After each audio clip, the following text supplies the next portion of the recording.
Gold trusted gold buyers మీరు తాకట్టు పెట్టిన బంగారాన్ని విడిపించి ఈ రోజు ఉన్న మార్కెట్ ధరకు కొనబడను.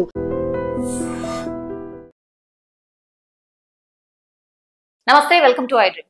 ఇప్పుడు నవంబర్ లో బైపోల్ జరగబోతోంది. అది జూబ్లీ హిల్స్ బైపోల్ రాబోతోంది కాబట్టి ఆల్మోస్ట్ అన్ని పార్టీస్ కూడా కసరత్తు మొదలు పెట్టేశాయి, గ్రౌండ్ వర్క్ చేసుకుంటున్నాయి, అట్లాగే సర్వేస్ కూడా చేసుకుంటున్నాయి.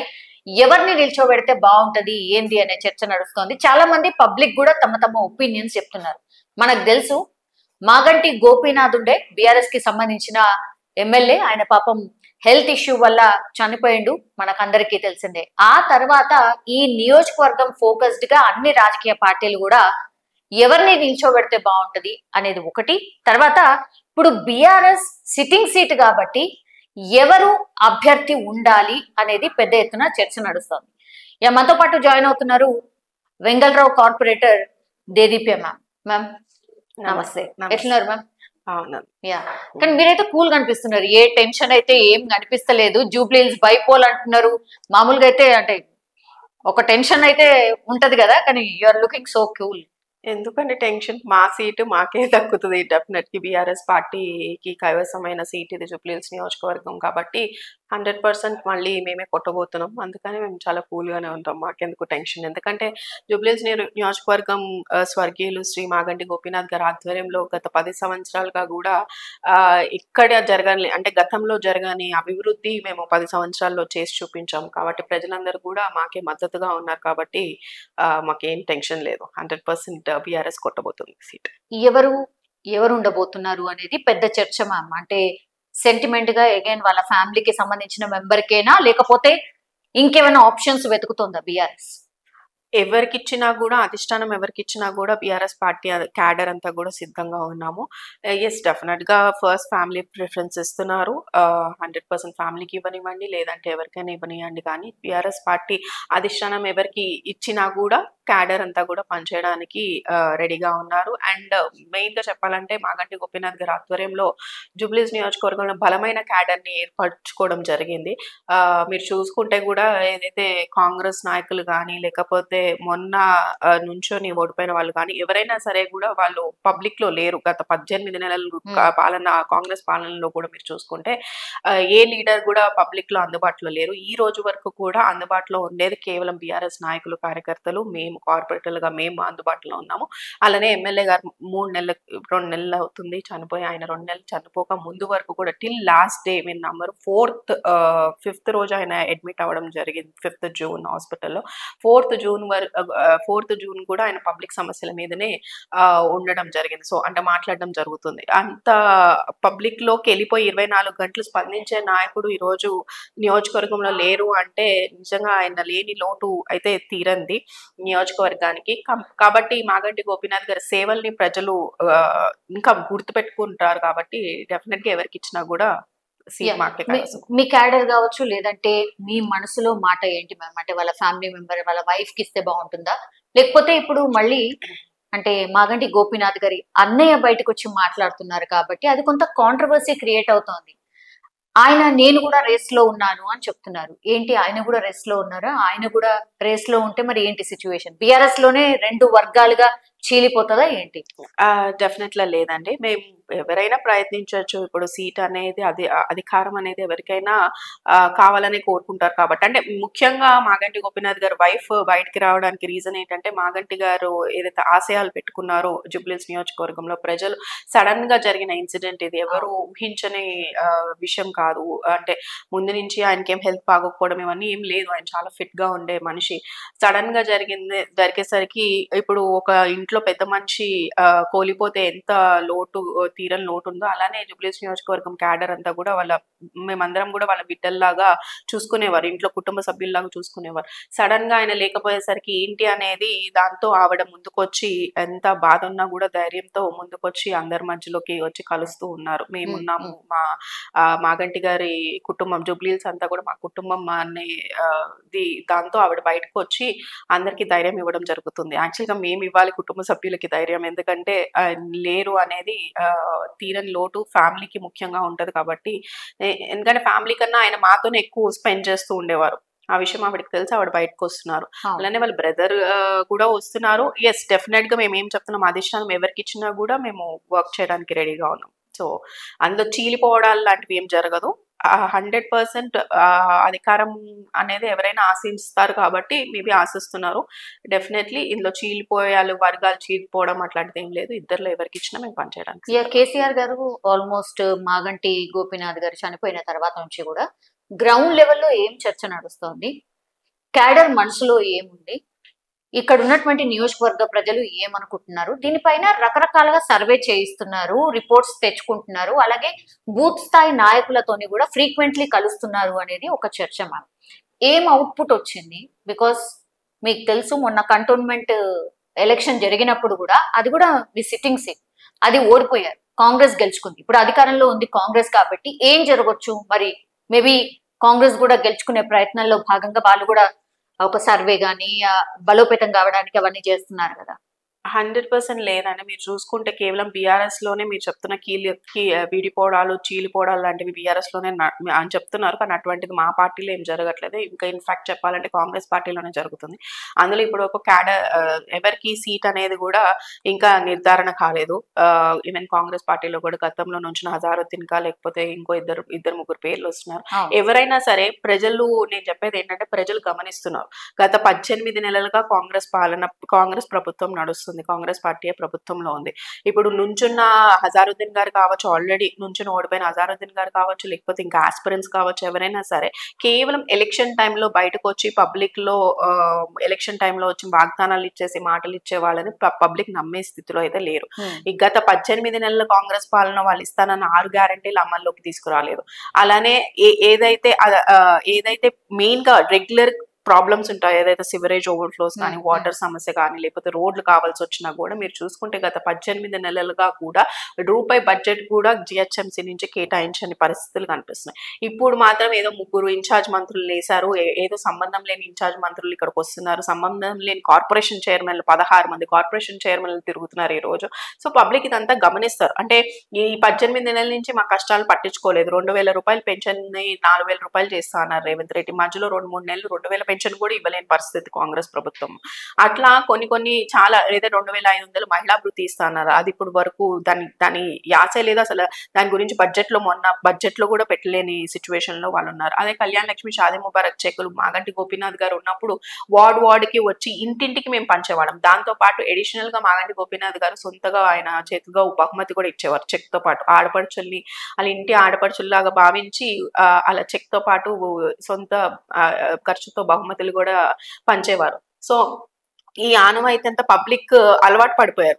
మా అందరినీ ఏంటంటే ఒక కుటుంబ సభ్యుల్లాగా చూసుకున్నారు కాబట్టి మేమందరం కూడా అట్లనే కలిసిమెలిసి ఉండేవాళ్ళం. అందుకని ఇవన్నీ కూడా పబ్లిక్ గమనిస్తారు. ఇప్పుడు ఆ కళ్యాణ్ లక్ష్మి, షాదీ ముబారక్ చెక్ కావాలంటే ఖైరతాబాద్ మండల ఆఫీసులో గంటలు నుంచోనే పరిస్థితులు కనిపిస్తున్నాయి. కాబట్టి ఎమ్మెల్యే గారు ఉన్నప్పుడు, మా ప్రభుత్వం ఉన్నప్పుడు ఎలా నడిచింది, ఇప్పుడు ఎలా నడుస్తుంది అనేది పబ్లిక్ అందరూ చూస్తున్నారు. ముఖ్యంగా మీరే చెప్పారు, ఇక్కడ కూర్చుంటే దోమలు పెరిగిపోతాయి. అట్లా ప్రతిదీ, ఈవెన్ ఇంక్లూడింగ్ చిన్న శానిటేషన్ ఇష్యూ నుంచి తీసుకుంటే పెద్ద స్థాయి సంక్షేమ పథకాల వరకు చూసుకున్నా కూడా ఏది కూడా పబ్లిక్ సరైన దారిలో అందట్లేదు. ప్లస్ ప్రతి దాంట్లో కమిషన్స్ నడుస్తున్నాయి. ఈవెన్ కళ్యాణ్ లక్ష్మి, షాదీ ముబారక్ మీరు చూసుకుంటే చెక్కులు ఈ రోజు కాంగ్రెస్ నాయకులు ఎవరైతే చిన్న బొట్టు కాంగ్రెస్ నాయకులు ఉంటారో వాళ్ళు కూడా పెద్ద లీడర్లు కాదు, ఆ లీడర్లు అని చెప్పుకుని ఏదో బయటకు ఇప్పుడు అది కూడా ఈ ఎలక్షన్ ఎమ్మెల్యే గారు చనిపోయాక 2-3 మంత్స్ నుంచి బయటకు రావడం స్టార్ట్ చేస్తున్నారు. సో ఆ 2-3 మంత్స్ లోనే చాలా కరప్షన్ స్టార్ట్ అయిపోయినాయి. అంటే మేము ఇల్లు కట్ట దగ్గర మీరు గత 10 సంవత్సరాల్లో మీరు సర్వే చేయించవచ్చు, మీరు పర్సనల్ గా ప్రతి గుమ్మం వెళ్ళి అడగచ్చు. రూపాయి కరప్షన్ లేకుండా ఎమ్మెల్యే మాగంటి గోపీనాథ్ గారు కానీ, కార్పొరేట్లు కానీ, లీడర్లు కానీ, నాయకులు కానీ, ప్రజల్ని ఇబ్బంది పాలు గురి చేసే నాయకులు కానీ, కార్యకర్తలు కానీ లేరు జూబ్లీహిల్స్ నియోజకవర్గం. అందుకనే ప్రజల్ని మమ్మల్ని వాళ్ళ ఇంటి మనుషుల్లాగా భావిస్తారు. ఎందుకంటే వాళ్ళని ఎప్పుడు ఇబ్బంది పెట్టే పరిస్థితులు కాదు. కానీ ఈ రోజు కాంగ్రెస్ నాయకులు ఎక్కడ ఇల్లు కట్టినా, ఇసుకేసినా, లేకపోతే ఈ పెన్షన్లు కావాలన్నా, బర్త్ సర్టిఫికేట్ కావాలన్నా, డెత్ సర్టిఫికేట్లు కావాలన్నా, కళ్యాణ్ లక్ష్మి, షాదీ ముబారక్లు అన్న ప్రతి దాంట్లో కమిషన్స్ తీసుకుంటున్నారు. సో ప్రజలు అంతా గమనిస్తున్నారు, ఎవరు మాకు పని చేశారు, ఎవరు పని చేయలేదు అనేది వాళ్ళందరికీ కూడా తెలుస్తుంది. కాబట్టి మేము అనుకోవడం డెఫినెట్ గా బీఆర్ఎస్ పార్టీలో టికెట్ ఎవరికి వచ్చినా మా పార్టీ గెలుస్తుందని మేము నమ్ముతున్నాం. అలానే కాంగ్రెస్ కి గట్టి జవాబు ఇవ్వబోతున్నారు పబ్లిక్ ఈ ఎలక్షన్ లో. ఈ ఎలక్షన్ ద్వారా యావత్ రాష్ట్రానికి తెలిసొస్తుంది కేసీఆర్ గారిని ప్రజలు ఎంత కోరుకుంటున్నారు అని. త్రిముఖ పోటీ ఉండబోతోందా, ద్విముఖ పోటీ ఉండబోతోందా? ఎందుకంటే ఈ మాట ఎందుకు అడుగుతున్నానంటే, మొన్ననే మనకు తెలుసు బీజేపీకి సంబంధించిన రాష్ట్ర అధ్యక్షులు రామచంద్రరావు గారిని గెలిపించుకున్నారు. సో ఆయనకు కూడా ఇప్పుడు కత్తి మీద సామంటారు కదా, ఆ టైప్ లోనే ఆయన కూడా వర్క్ చేయబోతున్నారు. మనకు తెలుసు సిటీ లోపల 48 కార్పొరేటర్స్ కూడా గెలిచిండ్రు. ఏం జరగచ్చు? ఎందుకంటే బీజేపీ కూడా చాలా స్ట్రాంగ్ గా ఉంది హైదరాబాద్ లో అనేది కూడా మనకు తెలిసిందే. సో ఏం జరిగే ఛాన్సెస్ కనిపిస్తున్నాయి? 100% లేదండి. జూబ్లీహిల్స్ నియోజకవర్గంలో అయితే బీజేపీ ఏమీ లేదు. స్ట్రాంగ్ అసలు క్యాండిడేట్ కూడా నేను చెప్తున్నా కదా, ఓన్లీ ఎలక్షన్ వరకు కనిపించే నాయకులు వేరు.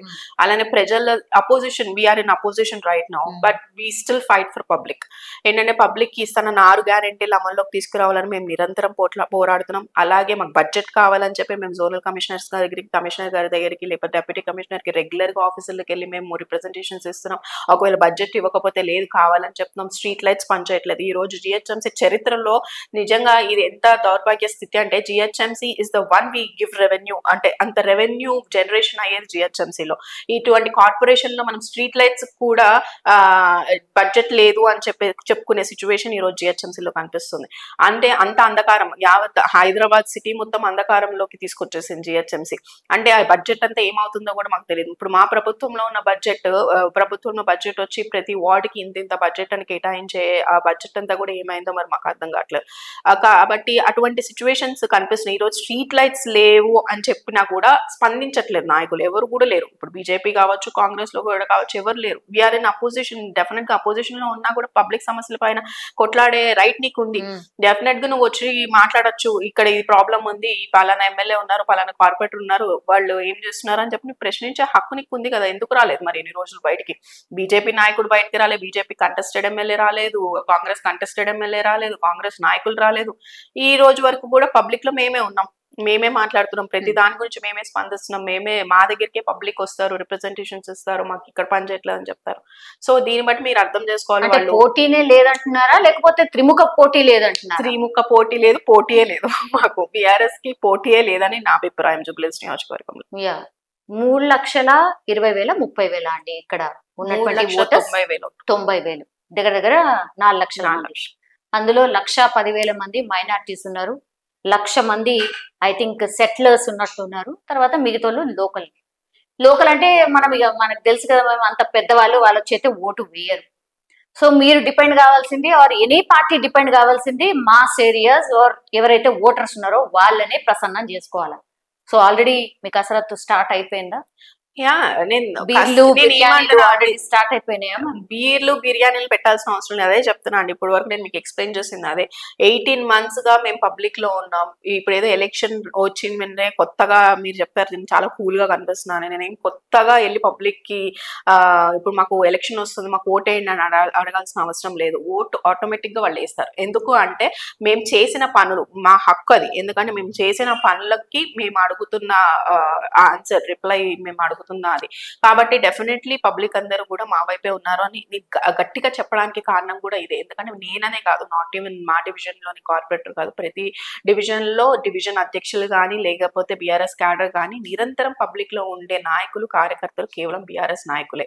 ఈ రోజు బీఆర్ఎస్ పార్టీ నాయకులు మాత్రమే ప్రజలకు అందుబాటులో ఉన్నారు. కాబట్టి కొత్తగా ఎలక్షన్ వచ్చింది కాబట్టి మేము ఈ రోజు తొందరపడిపోయి బూత్ కమిటీలు, బూత్ ఈ స్థాయి నాయకుల్ని వేసుకోవాలి లేకపోతే ఇవన్నీ వేసుకునేది లేదు. ఎందుకంటే మాకు అంత దృఢమైన క్యాడర్ ఉన్నది, దృఢంగా మేము అంతా ఫామ్ చేసుకుని పెట్టుకుని ఉన్నాం.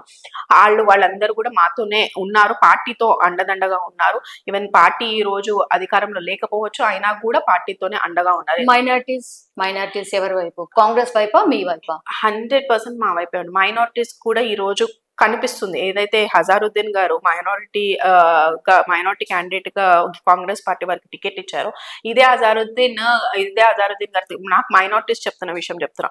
వాళ్ళందరూ వచ్చి మాకు ఆయన కనీసం అపాయింట్మెంట్ టైం ఇవ్వరు, కనీసం సమస్యలు వినడానికి కూడా ఆయన దగ్గర టైం లేదు అనే వాగ్దానం అనే మాటలు వినిపిస్తున్నాయి. హజారుద్దీన్ కాదు, ఫిరోజ్ ఖాన్ అయితే ఎవరైనా కూడా ఎవరైనా ఫిరోజ్ ఖాన్ ఎక్కడ ఉన్నారు నాంపల్లి, ఇక్కడ లోకల్ గల్లీలో ఉన్న సమస్యలు నాన్ లోకల్స్ కూడా మీ దగ్గర ఉన్నారు కదా మ్యామ్, అట్లా అక్కున చేర్చుకోరని మీరు ఎట్లా చెప్తారు? నాన్ లోకల్స్ ఉన్నా కూడా లోకల్ క్యాండిడేట్ నేను అంటుంది, why we're not preferring Azharuddin, why minorities itself, నేను మైనారిటీసే వాళ్ళు అజారుద్దీన్ ఎందుకు ప్రిఫర్ చేయట్లేదు, because he is not available for public.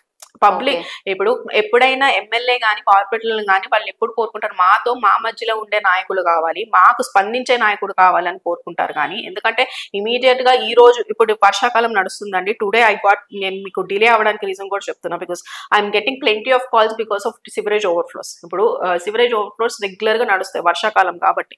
ఇప్పుడు వాటర్ సివరేజ్ ఓవర్ఫ్లో అవడం వల్ల పొల్యూషన్ వస్తుంది, water day by day supply ఉంటుంది, వాటర్ సప్లై. దీన్ని స్పందించేది ఎవరు స్పందిస్తారు? డెఫినెట్ గా లోకల్ గా ఉండే నాయకులే స్పందిస్తారు. ఇప్పుడు అర్ధరాత్రి సప్లైస్ ఉంటాయి, 11 to మార్నింగ్ 4-5 వరకు సప్లై ఉంటుంది. ఈవెన్ మిడ్ నైట్ 2-3 o'clock కి నేను స్పందిస్తాను. 2-3 o'clock కి ప్రాబ్లం వచ్చినా కూడా మేము వెళ్ళిపోతాం. అలా స్పందించే నాయకుడు ఎవరు? ఇప్పుడు హజారుద్దీన్ అనే క్యాండిడేట్ కావచ్చు, ఫెరోజ్ ఖాన్ గారు కావచ్చు, ఎవరైనా so and so XYZ person కావచ్చు, కానీ వాళ్ళు స్పందించాలి కదా. ఇప్పుడు ఇది మైనారిటీస్ చెప్తున్న ఆన్సరే, నేను చెప్పట్లేదు, వాళ్ళు వచ్చి మాకు చెప్తున్నారు. ఆయన ఎవరు మాకు అందుబాటులో ఉండరు. మాకు ఎప్పుడు కూడా ఈ 18 నెలల కాలంలో కూడా ఈ ప్రాబ్లం ఉంది ఆ ప్రాబ్లం ఉంది అని చెప్పినా కూడా అంటే ఆయనకి తెలుసుకునే నాలెడ్జ్ కూడా లేదు. నేను యాజ్ అ క్రికెటర్, ఆయనకి ఏదో క్రికెట్ గురించి కెప్టెన్ కాబట్టి వాటి గురించి నాలెడ్జ్ ఉంటుంది, కానీ లోకల్ గల్లీలో ఉన్న సమస్యల పైన నాలెడ్జ్ ఎలా ఉంటుంది? That is what people think. నేను అంటుంది, it is not my opinion. Yes, he might be an educated person, he might be an international figure అయి ఉండొచ్చేమో, కానీ but it's not like common public సమస్య తీర్చే పర్సన్ అయితే కాదు కదా. జూబ్లీ హిల్స్ అనగానే ఇంకా వేరే సినీ స్టార్స్, కమ్మ సామాజిక వర్గానికి సంబంధించిన నాయకుల్ని కూడా దింపే ప్రయత్నం ఒకటి జరుగుతోంది అంటున్నారు. మేబీ చిరంజీవి గారు రావచ్చు, నాగార్జున గారు రావచ్చు అనేది కూడా ఒక చర్చ నడుస్తుంది మ్యామ్. సినీ గ్లామర్ డిఫరెంట్ గా ఉంటది కదా, మీరేమైనా భయపడుతున్నారా? మీరు కూడా అట్లా ఏమైనా ట్రై చేద్దాం అనుకుంటున్నారా? డెఫినెట్లీ నో, బికాస్ నేను చెప్పాను, హజారుద్దీన్ గారు కూడా ఒక is not a cine glamour but is a celebrity. As I told, Azharuddin doesn't know the lane issues, అంటే స్మాల్ చిన్న గల్లీలో సమస్యలు ఎలాగైతే తెలియదో చిరంజీవి గారికి నాగార్జున గారికి కూడా తెలియదు. చిరంజీవి గారు పార్టీ పెట్టి తీసేశారు, పెట్టి ఉండొచ్చు అండి. వెన్ సమ్ పీపుల్, వాళ్ళు కూడా గ్రౌండ్ లెవెల్ నుంచి వచ్చిన వ్యక్తులే కాబట్టి I cannot comment on them. Yes, definite గా వాళ్ళ ఫీల్డ్ లో వాళ్ళు కష్టపడుతున్నారు, and definitely they know the ground reality నుంచి పైకి వెళ్ళిపోయారు. they are in some other వేరే పొజిషన్ లో ఉన్న వ్యక్తులు మళ్ళీ కిందకి రారు. డెఫినెట్లీ ఇది కిందికి రావడమేనా? పాలిటిక్స్ లోకి రావడం అంటే కిందకి రావడం ఇన్ ద సెన్స్, నేను అంటుంది కింద గ్రౌండ్ రియాలిటీ ఉన్న సమస్యల పైన తిరగాలి, రెగ్యులర్ గా తిరిగి ప్రజలతో మాట్లాడాలి, టైం స్పెండ్ చేయాలి. అండ్ ఈవెన్ చిరంజీవి గారు వచ్చినా నాగార్జున గారు వచ్చినా ఒక సెల్ఫీ కోసం అడుగుతారు, కానీ అక్కడ సార్ మాకు మ్యాన్ హోల్ ప్రాబ్లం ఉంది సార్, లేకపోతే ఇక్కడ సివరేజ్ లైన్ ప్రాబ్లం ఉంది, నాకు రెగ్యులర్ గా ఇక్కడ ప్యాచ్ వర్క్ కావాలి, లేకపోతే నాకు స్ట్రీట్ లైట్ కావాలని ఎవరు అడుగుతారని చెప్పండి, మీరు చెప్పండి. ఇట్ ఇస్ అంటే జనరల్ హ్యూమన్ గ్రౌండ్స్ లోనే మాట్లాడుతున్నా. ఏంటంటే మనం ఏదైతే సత్యంని యాక్సెప్ట్ చేయాలి, we should accept the truth. ఏంటంటే వాళ్ళు ఎవరైనా సినీ గ్లామర్ వస్తే సెల్ఫీలు దిగుతారు, కానీ ఓట్లు అయితే అడగరు కదా, అంటే ఓట్లు వేయరు కదా నా దృష్టిలో. ఎందుకంటే ఆయన ప్రజారాజ్యం పార్టీ పెట్టినప్పుడే మీరు ఇది అర్థమై ఉండాలి. అండ్ డెఫినెట్లీ ఎస్, నేను ఏమంటున్నా అంటే సినీ గ్లామర్లు కానీ లేకపోతే సెలబ్రిటీస్ కానీ ప్రజలు కోరుకోరండి. ప్రజలు కోరుకునేది ప్రజల్లో ఉండే నాయకుల్ని మాత్రమే ప్రజలు కోరుకుంటారు. కంపేర్ అంటే పాలిటిక్స్ లోకి వస్తే మాత్రం ఇది శాసనసభ కావచ్చు, లేకపోతే ఈవెన్ కార్పొరేషన్స్ కావచ్చు, రేపు వచ్చే సర్పంచ్ కావచ్చు, ఏదైనా కావచ్చు, సర్పంచ్ ఎన్నికలు, జెడ్పీటీసీలు, ఎంపీటీసీలు, ఎవరైనా సరే మా మధ్యలో ఉండి మా సమస్యలు విని అట్లీస్ట్ వినాలి. ఫస్ట్ పాయింట్, వినే టైం అయినా ఉండాలి. Yes, definitely, because budget matters in everything. మనకి కొన్నిటికి బడ్జెట్ కేటాయించగలుగుతాము, కేటాయించలేము. సంవత్సరానికి ఇంత బడ్జెట్ అని వస్తుంది, దాంట్లో కొన్ని సమస్యలు తీర్చగలుగుతాం, తీర్చలేము, కానీ అట్లీస్ట్ వినగలగాలి. When public come to you, మన ఆఫీస్కి కానీ ఇంటికి, మా ఇంటికి ఈవెన్ చెప్తున్నా కదా, మిడ్ నైట్ అయినా తలుపు కొట్టే స్వేచ్ఛ కానీ హక్కు కానీ ఈ డివిజన్ పబ్లిక్ ఉంది. అట్లా అంత అందుబాటులో ఉండే నాయకులు రావాలి. 2 months ఉంది మ్యామ్, నవంబర్ లో ఎలక్షన్స్ అంటున్నాం కాబట్టి కేటీఆర్ గారు వస్తారా, కేసీఆర్ గారు వస్తారా? ఎన్నిసార్లు ప్రచారంలో పాల్గొనబోతున్నారు? మీ వైపు ప్రజల్ని తిప్పుకునే ప్రయత్నం ఎప్పటి నుంచి స్టార్ట్ కాబోతోంది? కేసీఆర్ గారు, కేటీఆర్ గారు ప్రతి ఇంట్లో ఉన్నారండి. నేను చెప్తున్నా, today everyone are missing KTR as a municipal minister, as a IT minister, because municipal శాఖ మంత్రిగా కానీ ఐటీ మినిస్టర్ కానీ మనం చూసుకుంటే యావత్ దేశంలో ఎవరికి లేనంత క్రేజ్ మన కేటీఆర్ గారికి ఆల్రెడీ యంగ్స్టర్స్ లో ఉంది. ఈవెన్ ద వర్కింగ్ పర్సన్స్ ఎవరైతే ఐటీ ఫీల్డ్ లో వర్క్ చేసి, ఇప్పుడు నా డివిజన్ చూసుకోండి, ఇట్స్ లైక్ 50% కాలనీస్. ఇక్కడ అందరు కూడా ఐటీ సెక్టర్స్ లో పనిచేసే వాళ్ళే ఎక్కువ మంది ఉంటారు. సో ఎవ్రీవన్, ప్రతి ఇంట్లో ప్రతి గుండెల్లో కేటీఆర్ గారు ఉన్నారు. I'm not saying that yes వాళ్ళ టైం ప్రకారం వాళ్ళు వస్తారు, ప్రచారం చేస్తారు, వెళ్తారు. బట్ నేను అంటుంది అంటే పర్టికులర్ గా ప్రచారం చేయాల్సిన అవసరం ఈ రోజు బీఆర్ఎస్ పార్టీకి లేదు. ఎందుకు లేదు అంటే అది కాంగ్రెస్ విఫలం. కాంగ్రెస్ ఏదైతే మాట ఇచ్చారో, పబ్లిక్ ఏ మాట వాగ్దానాలు ఇచ్చి వాళ్ళు పబ్లిక్ ప్రజాపాలన అనే పేరుతో ప్రజల్లోకి వచ్చారో, ఆ ప్రజాపాలన ఏదైతే వాళ్ళు వాగ్దానాలు ఇచ్చారో అది నెరవేర్చట్లేదు. కాబట్టి పబ్లిక్ లో ఆల్రెడీ వ్యతిరేకత అనేది ఉంది. నేను చెప్తున్న 18 నెలలు నాకు తెలిసి ఏ ముఖ్యమంత్రికి ఇంత వ్యతిరేకత రాలేదేమో. గతంలో ఉన్న కాంగ్రెస్ ముఖ్యమంత్రులకు కూడా అంత వ్యతిరేకతకి రేవంత్ రెడ్డి గారికి వచ్చింది. ఇది నేను చెప్పాల్సిన మాట కాదు, మీడియా వాళ్ళగా మీకు కూడా తెలుసు ఏం జరుగుతుందో. ప్రజలందరూ కూడా, అంటే నేను ఏం చెప్తున్నా అంటే ఒక ప్రజలు డైరెక్ట్ గా బయటకు వచ్చి వాళ్ళ సమస్యల మీద డెఫినెట్ మా ప్రభుత్వంలో ఉన్నప్పుడు ఎస్ ప్రతి ప్రభుత్వంలోనూ కొన్ని చేయగలుగుతాం, కొన్ని చేయలేం. నేను అంటుంది ఏంటంటే అట్లీస్ట్ వాళ్ళు బయటికి వచ్చి డైరెక్ట్ ఏమంటారు ధర్నాలు చేయడం కానీ, లేకపోతే ప్రతి వ్యవస్థ మీరు చూసుకుంటే ఈరోజు కాంట్రాక్టర్స్ కావచ్చు, లేకపోతే పోలీస్, హోమ్ గార్డ్స్ కావచ్చు, ప్రతి డిపార్ట్మెంట్ లో ఉన్న ఎంప్లాయీస్ కావచ్చు, ఎవరైనా సరే ఈ రోజు 2-3 days గా మాకు గార్బేజ్ స్ట్రైక్ నడుస్తుంది. రామ్కి వాళ్ళు గార్బేజ్ స్ట్రైక్ చేస్తున్నారు. Why is this happening? ఇప్పుడు మా దాంట్లో ఇటువంటి స్ట్రైక్ అంటే డైరెక్ట్ స్ట్రైక్ అంటే అడగచ్చు. నేను అంటుంది ఏంటంటే కొన్ని యూనియన్స్ లో కొన్ని ప్రాబ్లమ్స్ అవుతాయి. గార్బేజ్ లో కూడా యూనియన్ నడుస్తుంటది, కొన్ని ప్రాబ్లమ్స్ అట్లీస్ట్ కూర్చుని మాట్లాడి సార్ట్ అవుట్ చేసుకొని ఇష్యూస్ ని రిజాల్వ్ చేసే సందర్భాలు కనిపిస్తాయి. కానీ డైరెక్ట్ గా మీడియాకి కనిపించేటట్టు, పబ్లిక్ కి కనిపించేటట్టు ఈ రోజు 2-3 రోజులుగా పబ్లిక్ గార్బేజ్ లిఫ్ట్ చేయట్లేదని ఇబ్బంది పడుతున్నారు. 2-3 days గార్బేజ్ లిఫ్ట్ చేయకపోతే ఎంత సిచ్యువేషన్, ఎంత ప్రాబ్లం వస్తుందో మీరే చెప్పండి. ఇప్పుడు మీరు అడిగారు ఆఫీస్ ముందు మాకు గార్బేజ్ ఉందని. ఎందుకుందంటే I'm telling you because strike నడుస్తుంది కాబట్టి. రామ్కి అనే సంస్థ ఈ రోజు స్ట్రైక్ నడుస్తుంది. ఎందుకు స్ట్రైక్ చేస్తున్నారు? వాళ్ళకి జీతాలు ఇవ్వలేని పరిస్థితుల్లో ఉన్నారు కాబట్టి. ఇట్లా చిన్న స్థాయి లేబర్ యూనియన్ దగ్గర నుంచి తీసుకుంటే పెద్ద కాంట్రాక్టర్, బడా కాంట్రాక్టర్స్ వరకు ప్రతి ఒక్కరు సఫర్ అవుతున్నారు. కాబట్టి ఇవన్నీ ప్రతి పాయింట్ కూడా పబ్లిక్ అందరు చూస్తున్నారు. 18 నెలల పాలనలో వాళ్ళు చేసింది లేదు, జస్ట్ మాటలు మాత్రమే చెప్తున్నారు. మైక్ తీసుకుంటే కేసీఆర్ గారు అది చేశారు, కేటీఆర్ గారు ఇది చేశారు, హరీష్ రావు గారు అది చేశారు. నువ్వేం చేసావు 18 నెలలుగా? నువ్వు గత ప్రభుత్వాన్ని విమర్శించవచ్చు. నేనేమంటున్నా, ప్రభుత్వాలు ఒక్కొక్క పార్టీని ఒక పార్టీ విమర్శించుకుంటారు. రాజకీయాలు విమర్శ వేరు. విమర్శతో పాటు అభివృద్ధి కనిపించాలి, విమర్శతో పాటు నీ సంక్షేమం కనిపించాలి. కానీ అవి కనిపించట్లేదు కదా. నువ్వు అభివృద్ధి చేస్తూ నువ్వు గతంలో జరిగిన అభివృద్ధిలో స్కామ్ జరిగిందని పాయింట్ చేయి, దానికి ఆన్సర్ ఇవ్వడానికి ప్రతి ఒక్కళ్ళు రెడీగా ఉన్నారు. నేను ఈ రోజు అడుగుతున్నా, కేసీఆర్ గారు కానీ, కేటీఆర్ గారు కానీ, హరీష్ రావు గారు కానీ, ఇలా ఓపెన్ పవర్ పాయింట్ ప్రెజెంటేషన్ మీరు చూస్తే భవన్ లో మీడియా సాక్షిగా పవర్ పాయింట్ ప్రెజెంటేషన్ పెట్టి ఎక్స్ప్లెయిన్ చేస్తున్నారు కాళేశ్వరం ప్రాజెక్ట్ గురించి. పవర్ పాయింట్ ప్రెజెంటేషన్ పెట్టి ఎక్స్ప్లెయిన్ చేస్తున్నారు ఈ ఫార్ములా కార్ రేస్ గురించి. వాళ్ళు విమర్శ చేసే ప్రతి ఒక్క పాయింట్ మీద ఇంత ఓపెన్ గా వాళ్ళు ఎక్స్ప్లెయిన్ చేయగలిగే అంత సబ్జెక్ట్ ఉన్నప్పుడు నువ్వు ఎందుకు బయటికి బహిరంగంగా డిబేట్ పెట్టమన్నారు? ఆయనే అడిగారు యాక్చువల్గా, కేసీఆర్ గారు వస్తారా, కేటీఆర్ గారు వస్తారా, లేకపోతే మోదీ వస్తాడా రండి అని చెప్పి ఆయన రేవంత్ రెడ్డి గారు బహిరంగ సభలో అడిగారు. మరి డిబేట్ కి రెడీ అవుతున్నప్పుడు నువ్వెందుకు రావట్లేదు? ఇప్పుడు పెట్టబోతున్నారు కదా, అసెంబ్లీలో పెట్టబోతున్నారు కదా, కేసీఆర్ ని రమ్మంటున్నారు. ఇప్పుడు 18 నెలలుగా ఎన్ని అసెంబ్లీ సెషన్స్ అయినాయి? అసెంబ్లీ సెషన్ లో ప్రతి సెషన్ లో కేటీఆర్ గారు స్పెషల్ అసెంబ్లీ సెషన్ పెట్టబోతున్నారట కాళేశ్వరంకి సంబంధించి. మీ నాయకుడు వెళ్తారా? 100% వెళ్తారు. అరే నాయకుడు వెళ్తాం ఏంటంటే ప్రెస్ క్లబ్ లో మీ అందరు సాక్షిగానే కదా. ప్రెస్ క్లబ్ లో కాదు, ప్రెస్ అసెంబ్లీకి రండి. నేనేమంటున్నా, రేవంత్ రెడ్డి గారు బహిరంగ సభలో అడిగారు, కేటీఆర్ గారు వస్తారా, మోదీ వస్తారా, ఎవరు వస్తారా రండి నేను మాట్లాడతా అన్నారు. కేటీఆర్ గారు ఆ ఛాలెంజ్ ని యాక్సెప్ట్ చేసి ప్రెస్ క్లబ్ లో మీటింగ్ పెట్టారు. ఆయన రాలే, ఆ రోజు ఢిల్లీ వెళ్ళారు. సరే ఓకే, ఇప్పుడు అసెంబ్లీలో పెడతా అంటున్నారు. వాళ్ళు రెడీ. మేము అంటున్నారు కదా, కేటీఆర్ గారు ఏ రోజైనా ఏ రాత్రి పిలిచినా కూడా నేను చర్చ. కేసీఆర్ గారు నేనేమంటున్నా అండి, రేవంత్ రెడ్డి గారి నేను అంటుంది ఆయన పదవిని నేను కించపరచట్లేదు. ఆయన అడిగే ప్రశ్నలకు నేను చెప్తున్నా, రేవంత్ రెడ్డి గారు అడిగే ప్రశ్నలు కానీ వాళ్ళు ఏదైతే విమర్శ చేస్తున్నారు దానికి హరీష్ రావు గారు, కేటీఆర్ గారు సమాధానాలు చెప్పడానికి రెడీ అవుతున్నప్పుడు నీ కేసీఆర్ గారు ఎందుకు? మేము అడిగేది అది. ఇప్పుడు మా అధినేత ఒక రాష్ట్రాన్ని తెచ్చిన నాయకుడు, కేసీఆర్ గారు ఒక ముఖ్యమంత్రి మాత్రమే. పవర్ లో ఉన్నప్పుడే వస్తారా, ప్రతిపక్షంలో ఉన్నప్పుడు ప్రజలు no you want the person or you want the answer. Both అంటే కేసీఆర్ గారు సమాధానం చెప్పే అంత స్థాయి కాదు అంటున్నారు రేవంత్ రెడ్డి గారికి. మీ స్థాయికి కేటీఆర్ గారికి హరీష్ రావు ఏమంటున్నా, ఆయన ఏం పాయింట్ అవుట్ చేస్తున్నారు? హీస్ పాయింటింగ్ అవుట్ ఆన్ ఈ formula race. As a municipal minister KTR garu has to answer. As ex municipal minister he has to answer.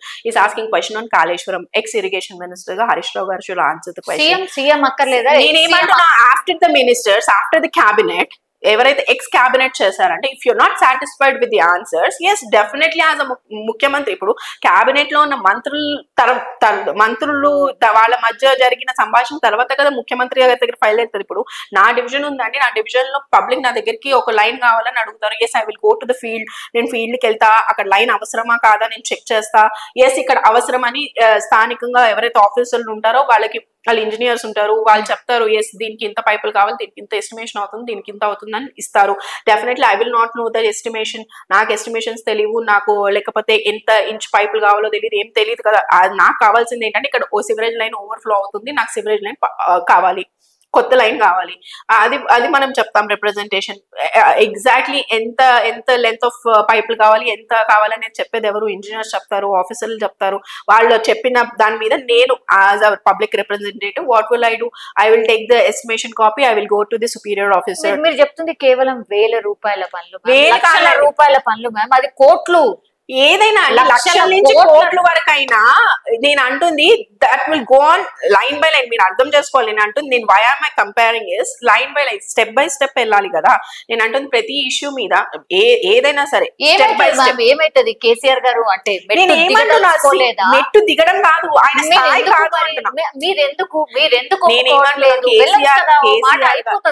KCR గారు చర్చకి రెడీ అండి. నేను కాదు, I'm not denying it. I'm not saying this as a word of KCR గారు. కేసీఆర్ గారు might come, KCR గారు బయటకు వస్తారు, చర్చకి రెడీ. మేము అడిగేది మా నాయకుడు, మా అధినేత, మా రాష్ట్రాన్ని తెచ్చిన నాయకుడు, మన రాష్ట్రం, నేను అంటుంది మన రాష్ట్రం తెచ్చిన నాయకుడు బయటకు వచ్చి మాట్లాడే అంత వాళ్ళు అడిగే క్వశ్చన్స్ కానీ వాళ్ళు మాట్లాడే వాళ్ళు ఏదైతే విమర్శ చేస్తున్నారో, వాళ్ళు ఏదైతే పాయింట్అవుట్ చేస్తున్నారో దాని గురించి మాట్లాడే అంత ఇది అంటే ఆయనకి అవసరం లేదు అంటున్నా.